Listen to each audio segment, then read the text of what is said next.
marami akong nakikitang nababahala sa GCash Protect. Lalong-lalo na yung mga kakilala kong nagninegosyo tulad ng sari-sari store na nagpapa-GCash sila.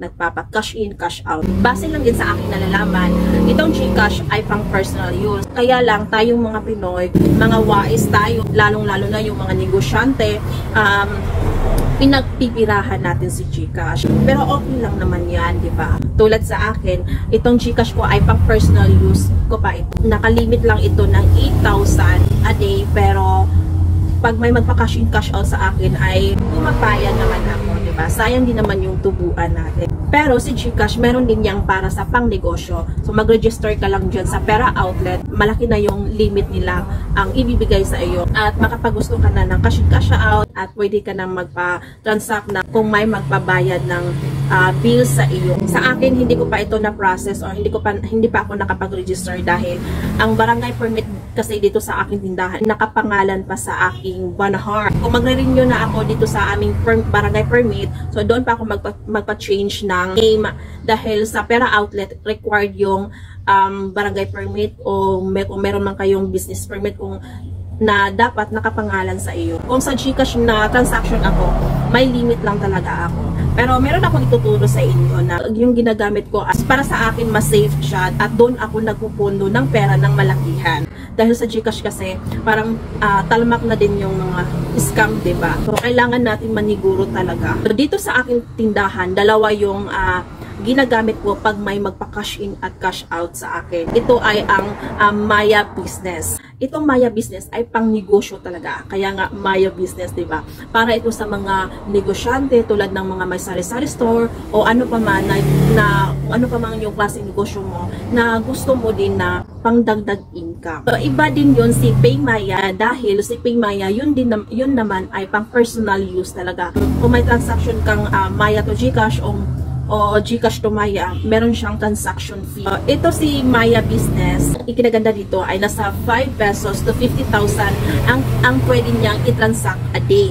O diba, napakalaki. Kung may magpa-cash out sa akin, ang ginagawa ko para mas safe talaga sa mga number, minsan kasi medyo mabibingi tayo or mamali yung pagdinig natin sa number. So, sa akin, kung magpapa-cash out si customer, pinapascan ko lang siya sa aking QR code sa Maya. So, at doon yung pera ay papasok sa aking Maya account, Maya Business account. Syempre, double ingat tayo, diba? So, iniintay ko muna yung message ni Maya makarating sa akin at tinitingnan ko yung transaction kung may nakarating sa akin na yun na amount na kinash out ni customer sa akin bago ko ibigay yung pera kay customer. So, talagang doble ingat tayo. Miski man sa GCash, yan, tinatingnan ko rin yung transaction history, yung oras, at yung date talaga kung tugma ba talaga yung amount na binigay sa akin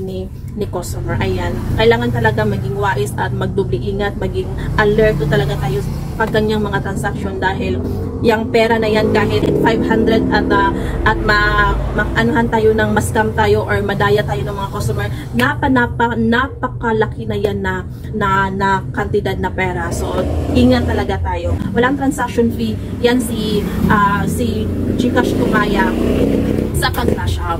So, sa pag-cash in naman, so medyo ito lang pag Maya to GCash, medyo hindi ko siya marereko dahil lalo-lalo na pag nagmamadali si customer. So, may magpa-cash in na customer sa Maya to GCash, kung mag-transact ka kay Maya to GCash, ang hinihingi doon ay amount. I-select mo lang kung ano yung kung GCash ba or bank or ano pa man yan.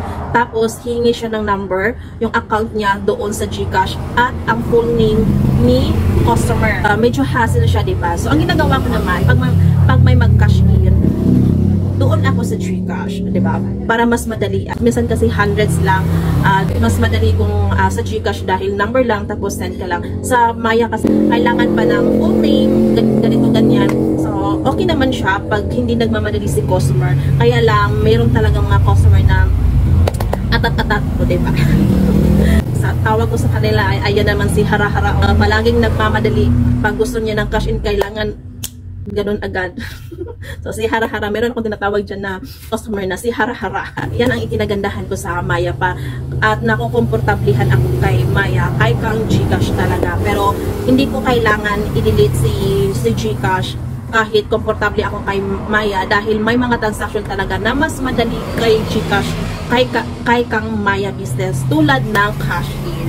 So, ayan lang. So, kung saan tayo mas madali o maging komportable si customer at tayo din, doon tayo, 'di ba? So, same ano lang man yan sila na pinagkukunan natin ng pinagpipirahan natin.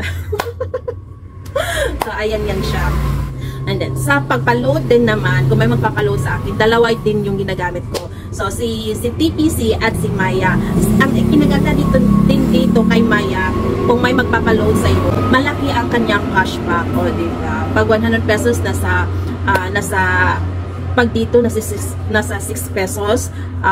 Kung sa TM, nasa 5 point something. So, malaki talaga si Maya kumpara kay TPC. At si Maya naman, ay halos lahat na nagpapaload sa akin dito. Meron siyang FB10, ML10, meron siyang dito na registered na yung 50 pesos. Ano pa ba? Merong napapaload sa akin dito na double giga, 130 pesos. Wala siyang charge. So, kay Gcash yan, meron siyang charge na 2 pesos. So, sayang din naman yun para kay customer. So, dati kay customer, 15 pesos yung hingi ko sa kanya. Pero ngayon, sa Maya ko na siya pinapaload. So, naka 10 pesos na lang yung charge ko sa kanya, diba? So, si TPC, para sa mga regular load na lang yan pag may magpapaload sa akin. At hindi ko din inalis si TPC dahil pag mag-run out, walang internet connection, so may magpapaload pa rin sa akin. At si TPC yung ginagamit ko para sa gustong magpa-load sa akin. Diba? So, ganyan talaga. Kung saan tayo pasok o swak o komportable, doon tayo. Hindi natin palilituhin yung ating sarili talaga. No? Hindi natin pahihirapan na ang ating sarili. Basta, yun na yun. At yun, sabi ko kanina na huwag nyong i-delete yung Gcash nyo pag may Maya business na kayo dahil yun na nga, yung may mga transaction na mas madali kay Gcash, kay Maya. At yun din naman yung advice ni ahente sa akin. Ang nakaapan lang, ang naka-disadvantage dahil nung nag-register ako kay Maya, kay Gcash, pwede na ikaw lang mag-install at doon mag-register ka lang. Si Maya kasi, kailangan andyan si ahente dahil kailangan pa i-approve doon sa office ata nila na kailangan na ma-approve ka pa nasa office nila para makapagsimula ka na ng negosyo sa Maya business. Ayan yan siya. Kung may ahente na pupunta sa inyo at mag-o-offer ng Maya business, i-grab nyo na yan. Diba? Sa mga pa-scam naman. So, ako talaga, ilang beses na kaming na-scam ng aking panahar. Siguro nasa 7 o 10 beses na kami na-scam at talaga masasabi mo na sayang yung pera. Pero, laban pa rin. So, sa susunod natin yan vlog kung paano kami na-scam ng ganoon karami. So, in-next natin yan dahil mahaba yung kwentuhan o chikahan o maritesan na yung scam na yan. Pero, wala tayong magawa eh. Mga danghag ang mga tao ni Reza. Padayon lang sa itong kinabuhi. Wala tayong magagawa dyan kahit anong gawin ni Gcash, i-update o maging protect dyan, o kung ano man yung higpit na gagawin nila. Pag ang tao gusto nila mang-scam, magagawa nila yan ang paraan, di ba? Kaya tayo maging alerto na lang tayo, maging wise na lang tayo kung ano yung mga transaction na meron tayo. Hindi na natin yan sila mapipigilan basta-basta. Basta ang sa atin ay iwasan lang natin yan hanggat makakaya natin. Magdoble ingat tayo, magdoble check tayo, kahit na ma-delay yung customer. Basta ako kahit na medyo na si customer irritable dahil nagdo-double check talaga ako sa Gcash, pa-cash in cash out ko talaga. So bahala mairita ka dyan, basta ako magdoble ingat na ako dahil mahirap talaga na maging ma-scam o mapeke ng mga tao. At yun na nga, at ito pahabol ha, simula nung nag-Maya business na ako nung December lang, binabaan ko yung rate ng aking pa-cash in, pa-cash out. Binabaan ko yung patong ko. Napansin ko, naging marami-rami na yung customer ko. Tubo ko rin sa loan dahil sa cashback ni Maya. Kaya lang, may isang customer na umutang sa akin. Tapos, sa una okay, pagkabukas, binayaran ako agad. So, So, bumalik, umutang ulit. Tapos, mag 1 week na hindi pa ako binayaran. So, sabi ko kay sir, last na to sir ha, dahil yung 100 mo, dapat marurolling ko pa yan. Sa mga ilang araw. Tapos, ngayon mo lang ako binabayaran, di ba? Parang, yan na, parang lugi ako doon 5 pesos lang yung tubo ko sa 100. Tapos, ang tagal mong binayaran. Basta, pangalawang business ko siya sinabihan. Yung pangalawa, yung paalis na siya. As in, sumigaw talaga ako, sir, last na talaga yun ha. Pero okay naman si sir, mabait yun. At meron din akong na-encounter na minsan, mababa na yung patong ko. Ay, tatawad pa ng 2 pesos. 2 pesos yung sa 100. Ma'am, pwede 2 pesos yung charge sa 200. Sige, ikaw bahala, kuya. Kung yan lang talaga ang pera mo, sige, go. So, ayan lang. So, importante nakatulong tayo, diba? Dahil pang project daw yun ng kanyang anak. So, okay lang. Okay lang, at least nakatulong tayo, diba? So, yun lang. Ang dami kong chika. Sana nagustuhan nyo ang aking video. At kung nagustuhan nyo, paki-like naman, paki-subscribe naman. Ay, na. So, ayan. Para marami na tayong subscriber, diba? So, minsan, mabisi ako dito dahil tendera at nanay ako at asawa. Pinagsabay-sabay ko yan araw-araw. So, okay lang yan. Padayon niya punta sa itong kinabuhi. So, yun na muna. Bye for now. God bless.